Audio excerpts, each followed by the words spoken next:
はいよ。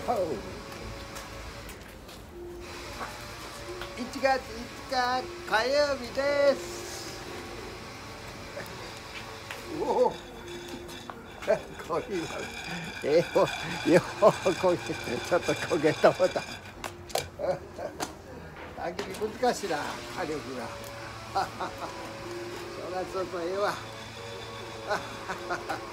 ちょっと焦がしそうだ。コーヒーじゃ朝コーヒーじゃ焚き火でコーヒーは最高じゃ。ご機嫌お社長。今年は幸せや。いい年やわ。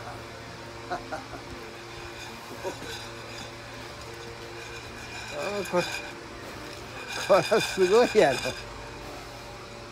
片手鍋でいっとんの最高じゃ。うまいぞ。今年もよろしく。おいしいコーヒー飲みに来てください。